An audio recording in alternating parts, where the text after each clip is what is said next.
"Hey, Sarge, can I see you for a minute?" I'd taken half a step towards the cell when Officer Marshall stuck a meaty paw out to stop me. "Don't engage him. It's best to just ignore that one." I nodded, feeling a little bad for just blowing the guy off as we got back to counting inmates. It was my first day in confinement, and I wanted to make a good impression on the guys I'd be spending a lot of time with in the near future. Corrections was not a job I'd ever seen myself doing, but after college, I didn't have as many prospects as I'd thought I would. I could go work at the diner, I could go work at the hardware store, I could go work as a laborer at one of the local farms, or I could pick up and move somewhere with better job prospects. I wasn't really opposed to leaving Kashmir. It was a small town without a lot going for it, but I wasn't in a place where I could afford to leave at the moment. I started looking for jobs in other cities, and that's when I stumbled across a posting for Stragview. After looking at the pay range, I started making a plan. With the sign-on bonus and pay grade, I could work here for the next 2 to 3 years and have enough money saved up to move myself across the state, set myself up in a job that actually interested me. What's more, the security certification I got from training would look good in my portfolio and maybe open up my prospects with employers. So I signed up, took the 90-day training certification, and started my 2-year tour at Stragview Penitentiary. After a few shifts of coming into work on time and not being a totally worthless human being, my captain asked if I wanted to try my hand at confinement. He said he had a lot of brutes and manhandlers, but not a lot of people willing to have a conversation with an inmate. Maybe talk them out of some dumb stuff. His last one had apparently gone home and murdered his whole family before winding up here for execution, and he mostly had brutes back there after that. You and Marshall can good cop, bad cop these guys a little, and maybe I won't have to fill out so much use of force paperwork on some dumbass from G-Dorm. I'd agreed, and here I was, in the show, as they called it. We finished counting the 3 quads, and when we got back to the station, the grizzled old sergeant went for a smoke. "Keep an eye on 2, he mumbled, patting Marshall on the arm as he left. I'd taken a seat in one of the ancient old chairs they kept there, Marshall sitting behind the bank of cameras that made up our new surveillance post, before he turned to look at me. He steepled his fingers, trying to choose his words very carefully, and I immediately got a little nervous. I had been told that Marshall was a little ornery, a little hard to get along with, but he seemed fine to me. The 2 of us had talked about strategy games and fantasy novels. Marshall was a big Salvatore fan, as big as I was, and when we'd called count, he'd gone out to the floor like we'd done it 1,000 times before. "I'm only going to say this once, but I want you to listen. I'm not trying to tell you your business. I'm not trying to scare you, but I don't want you to get hurt. The inmate in G101 is best avoided at all costs." I nodded, but internally I breathed a sigh of relief. He was just talking about the guy I'd started to talk to. Guy was probably a lifer or someone who liked to mess with the new guys. I'd seen a story in training about downing the duck, and I figured it was in the same vein as that. Once he talked to you, you were probably hooked, and eventually he'd reel you in. That's inmate, I tried to remember his name, but Marshall beat me to it. James Tiberius Babacus. He spoke the name like an incantation against evil. He's been a resident of G1 for the last 1.5 years, and for the last 1 year and 2 months, I've tried to get him sent elsewhere. The man's a menace, a manipulator. He will waste your time at any given opportunity. It's best to just leave him be. Don't speak to him. Don't acknowledge him. "What about showers?" I asked, not sure that we could ignore him and still give him the things he was supposed to have. "He doesn't get them. We open his flap, and only if he moves to the back of the cell. A towel and a bar of soap go in. He bird baths, or he smells. He has only himself to smell good for, anyway." "Is he housed alone?" I asked, still curious about this strange inmate that had Marshall so spooked. "He is," he confirmed, "but that's what happens when you're responsible for the deaths of 2 cellmates and an officer." "He killed an officer?" I asked, startled since the man I'd seen looking through the glass hadn't looked like much. Not here, surely, or he'd be somewhere else. Marshall shook his head, glancing at the cameras before looking out into the shadowy depths of Quad 2 for a second. He killed 3 men in that cell. One of them when he first got here, another 5 months later, and an officer 5 months after that. That's why I'm telling you this. I want you prepared for this man when he comes to talk to you. He is never to be by the door when you open that flap. He is always to be at the back of the cell, facing away from the door, or he gets nothing. He doesn't eat, he doesn't get fresh clothes, he doesn't get anything unless he's facing away from you. Once the things he is required to have go into his cell, you close the flap and walk away. Got it? He smiled as he finished, and I believed him when he said that he wasn't joking or this wasn't some kind of weird hazing. I told him I had it, and as Sergeant walked back in, smelling of cigarettes, we went to start showers for the evening. That began my time around inmate Babicus. He was a weird guy, kind of small and quiet for the most part. His parentage was difficult to pin down. He looked mixed race, but which races had mixed was anybody's guess. Marshall just shrugged when I asked him. About once a shift, he would try to get my attention, but it was only when Marshall wasn't around. Marshall was a big guy, probably in his early to mid-40s, who had hands and arms like a longshoreman. Sometimes he would glower at Babicus, and the inmate would smile and give him this "ain't we old pals" look. He never spoke to him, and the inmate's food always came in a brown bag so we could drop it in and close it up before the inmate could leave the back of the cell. True to his word, Babicus never showered, never saw a medical, never received meds, never got so much as a letter from anyone.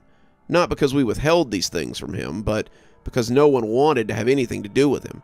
He was utterly forgotten, a black spot in the dorm, and no one seemed to want to speak with him, inmates or staff. I felt a little bad for him in the beginning, but after night of dealing with him, I became less sympathetic. You see, inmate Babicus wanted nothing so much as your attention, and he wasn't picky about how he got it. Every round he would try some gamble to get you to acknowledge him. He would try charm. "Hey, Sarge, I bet you got something tasty in your lunch bag. If you don't, you can have a soup of mine or something. I got a few out." He tried to interest you in things you might have in common. "Hey, Sarge, you catch a game last night? Who won? I remember the Ravens were really getting their asses kicked in the..." He would try insults. "Yeah, move along, pussy. I don't want to talk to you no ways. I can tell you a weak shit by the..." He would claim medical assistance. Officer, I can't breathe. I can't breathe. I need a nurse. I need to go to the hospital. Help me. Somebody help me." Sometimes he would try to move you by beginning to wail and beg for help. "Sarge, I need someone to talk to for a minute. I'm thinking dark thoughts. I'm feeling so low. I just need someone to talk to for..." But no matter what, we would ignore him and keep doing what we were doing. He never pursued any of this. He never hurt himself, and if you called medical for his emergencies, they would say that he was fine and refuse to come down. Everyone you talked to about inmate Babicus seemed to have the same opinion of him, and it was a universal thing that no one liked him or would interact with him. He was an enigma, but he was a mystery I was usually too busy to worry about. Until they started taking Marshall out of confinement, that was. It happened at briefing about 6 months after I started there. We were getting ready to head to our dorms when we were informed that Marshall was going to work as Security 9 that night.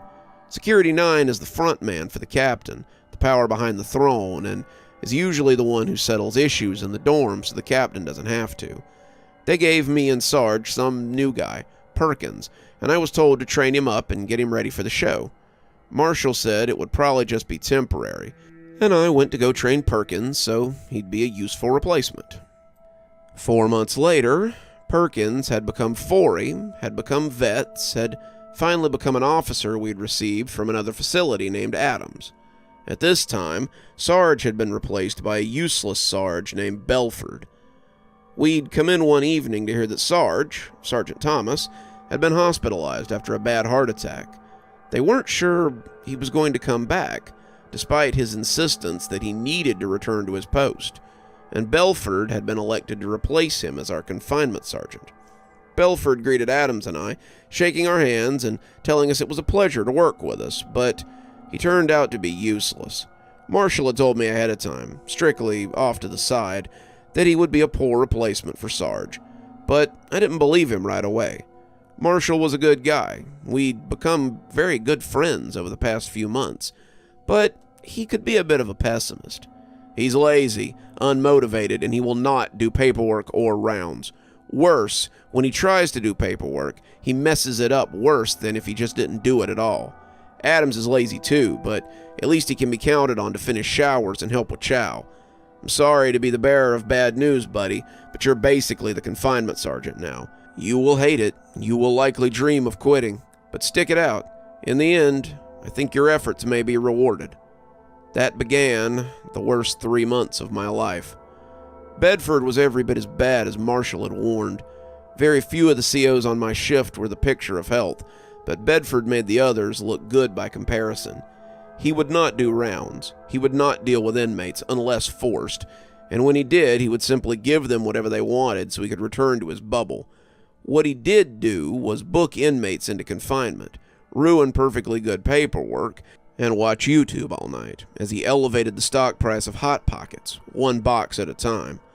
After a month, I told him to stop doing folders and I would do them when I got done with showers. He was happy to oblige, and every night after that, he happily sprayed crumbs across the keyboard as he consumed carbs and cat videos in equal parts. I sighed in disgust, my pants and shirt sweaty from moving grown men between showers and cells for the first 4 hours of my shift, as I turned back to the folders that were the lifeblood of the unit. Sometimes I would manage to kick the chair Adams was sleeping in hard enough to wake him up for a round. Sometimes I'd just do it myself. But ultimately, the work got done, and I persevered. It was month 13 for me of my 24-month plan, a plan I suspected would stretch on for another year because I had given up on rejoining normal society. That was when the mystery of inmate Babacus was finally solved. It was a mystery that would be solved with pain and tears in the end. Through all of this, inmate Babacus had not changed at all. He continued to harass every guard who walked past him, but all of them knew better than to interact with him. I had warned all the new ones, but Adams seemed to have nothing for him from the start. He would spit and cuss and kick all he wanted, but he was ignored, and he continued to fester in the cell like a mushroom in the shower stall. He still tried, though on the day in question, he finally got a reaction out of me. It had been the day from hell. 2 inmates had flooded their cells, making showers take way longer than they should have. Day shift hadn't finished the medical visits, so a nurse showed up at 10 to get us to pull some inmates for night meds. The night shift that had been here the night before, D shift, had messed up the folders by entrusting them to a new bubble officer, so I spent most of the night fixing them. I had to do incident reports for the 2 inmates who flooded, since we had to use force on them to get them to stop. And when round time came at 4, I still wasn't halfway through the folders. I looked over to Adams, but realized he was already gone. A glance through the window showed me he was out on the floor with the nurse doing morning med pass, and they were still in quad 4, which meant they had just started. I looked at Bedford, the big lummox pounding the desk as a cat did something stupid while a person voiced it over, and shook my head as I went to do a round. I started in 1, and that was when it happened. You see, on top of all that, inmate Babacus had tried to bother me every time I went past his cell that night. He had exhausted all gambits and taken to insulting me more than anything. I was a pussy. I was a cracker. I was a homophobic slur that I won't use here. I performed sex acts with various members of my own species and other species, and on and on and on and on. I had ground my teeth every time I heard his voice, until I was pretty sure that my left bottom molar was about to crack. But I'd be lying if I said that was all it was. Babacus had been repeating this process every night for as long as I could remember, and by now it was like a constant ice floe eroding a stone. My patience, my mental health, my will to live, it was all in tatters, and I was worried that someday I might hurt him, more than I was worried about him hurting me. It's hard to explain, but after a while, the darkness starts creeping up on you, and all the hopelessness and negativity turns you into the very thing you hate. No matter how much you fight it, eventually it gets its claws in you. And that night, it got me. I was coming around his cell when a small voice snapped the minor threads of my sanity like piano wire. "Sarge, can I talk to you for a minute?" When his voice hit me, I lost it. "What, Bobicus?" I shouted, turning my full attention to the cell door for the first time. "What the hell do you want?" It was dark, but I could see his eyes as he peeked at me through the thin sheet of plexiglass. When he smiled, his teeth looked very white in the dark space, but I was too lost to rage to care. He had wanted my attention. Well, now he had it. "I just wanted to know what your plans were for after work." I opened my mouth to tell him it was none of his damn business what I meant to do. But instead, I told him the truth. And as the anger drained out of me in slow spurts, I felt a sense of intense malaise wash over me. I'm gonna sleep until it's time to come back to work again. I might stop for some food, too. "That's good. Man, when I was on the outside, I used to love to make weird stuff with gas station food. I'd go buy ramen noodles and canned cheese and He just kept talking, kept laying out his recipe for something that sounded terrible, but I couldn't turn away. I found myself getting closer to the door, stepping right up next to stare at the grate as I listened, and as he went on, I could smell his rancid breath through the little holes. I tried to pull against it. I didn't want to waste my time with him, but the longer I listened, the more I was drawn in. "You got any coffee up there, Sarge? I bet you drink it with cream and sugar. My mom and I used to sit on the back porch and drink coffee and watch the sun come up. She was the only person who ever actually talked with me. Everyone else just ignores me or they die, but Mom always seemed to enjoy hearing me talk. I guess she died too, but not because of nothing I did. She was just old, and one day she says, 'James, I won't be around forever, so you better—'" My teeth chattered a little, my legs shaking as I stood listening to his story. What was happening to me? I felt pulled towards the grate, his words drawing me in, and the longer I listened, the weaker I felt. Someone was saying something over the radio, but anything not coming out of this man's mouth was tuned down to background noise.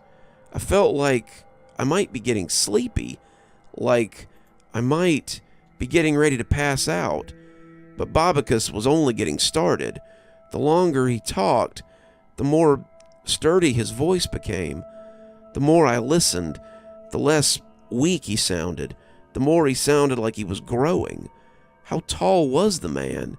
He hadn't appeared very large, but the more he spoke, the more it seemed like his voice was rising up the door frame. "When she died, I just didn't know what to do with myself, Sarge. I was so sad, I had started making my own way. I was like a child by myself, and all I knew was talking. I started talking to people, telling my story, and then they just kept dying.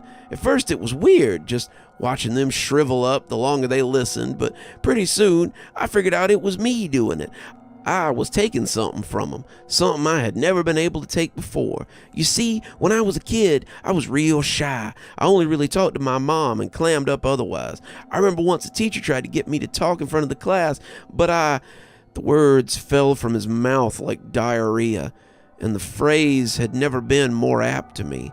He was rambling, spewing his words like a fire hose, and the longer I listened, the weaker I felt. This was how he killed people, I thought, as his rambling went on and on.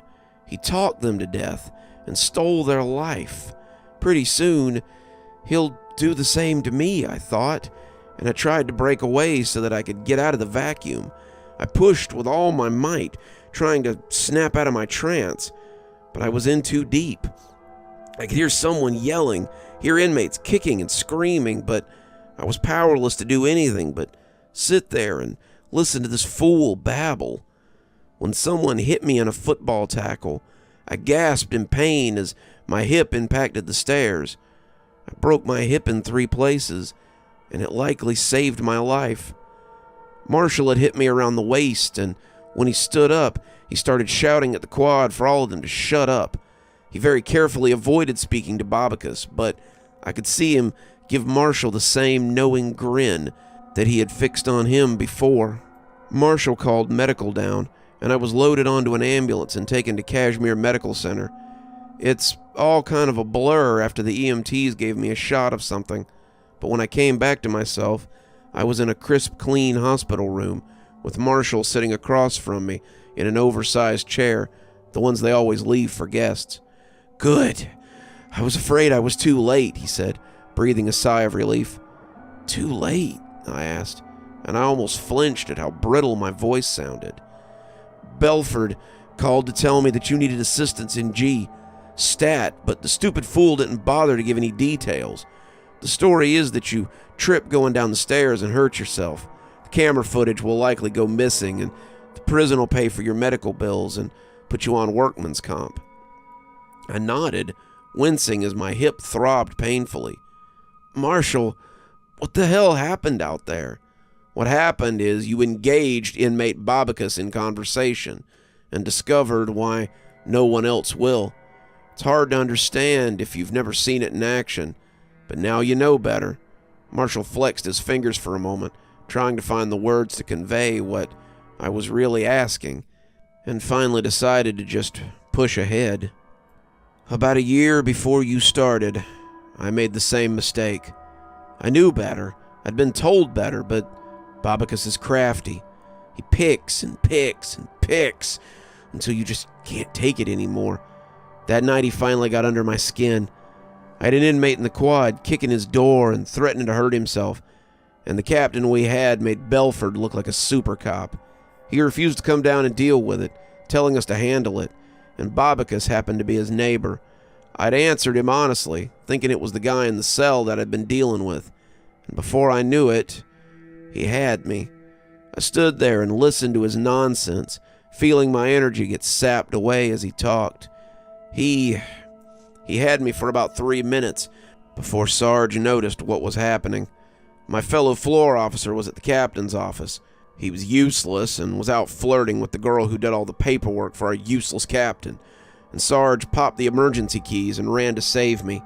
He dragged me off the floor and pulled me back to the station, but the damage was done.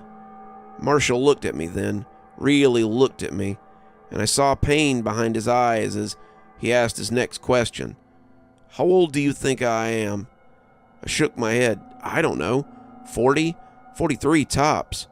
He smiled, but there was no joy behind it. "I'll be 25 this year. I'm only 3 years younger than you. This is what Babacus does to you. He sucks the life out of you to feed his own sick needs, but not anymore. The warden says he's going somewhere special, somewhere he can't ever do this again. We can rest easy, knowing you'll be the last. At least I hope so." He left after that, saying he had to get some sleep before work tonight. I look at myself now and understand what Marshall meant. I've aged 10 years in a matter of minutes, and I wonder if the change is purely to my appearance. Did he take those years from me? How did he manage to do this with only words? Did the warden know that this was something he was capable of? It seems as if he must have, but then why would he give him the opportunity to do it again? The longer I sit here contemplating it, the more I question what other monsters might lay within Stragview, and whether I want to go back there and face them a second time. You're still here. I thought you might be. Thanks for joining me for tonight's story. If your insatiable appetite for horror knows no bounds, might I suggest one of our playlists, or one of our previous stories in the archive? There should be one appearing at the end of the story any minute now. And of course, if you're not subscribed, why not go ahead and hit that subscribe button? Maybe hit that notification bell so you don't miss any of the spooky things that we do here. If you prefer your horror a little more analog, you can always pick up one of my books. There's a link below to my latest, and it'll take you to all the great things that I've posted on Amazon. For my book lovers in the audience, I always suggest coming on down to Patreon so you can become part of my ghostly reader tier and get a book anytime I write one, which is usually about twice a year. Speaking of my patrons, let's go ahead and thank them, shall we? Thanks to Unicorn Hollow for being our spooky ghost contributor. Thanks to Janet and Lady Vengeance for being our spooky skeleton tier contributors. Thanks to Hi Stacy, Winter, Xaronan, Emily Coltsfoot, Stephanie Carrington, Marianne Schuler, Tyler Parker, and Jennifer Damron for being our ghostly reader tier contributors. Thanks, everyone. We just couldn't do the show without you. If you think you might like to support the show in a more monetary fashion, come on down to Patreon. I have many tiers. I'm sure you'll find one that suits you best. I always recommend the Ghostly Reader tier since you get a signed book anytime I write one on your doorstep. But I have many tiers, and again, I'm sure you'll find one to suit you. And as always, thanks for stopping by. Dr. Plague, signing off. Have a wonderful evening.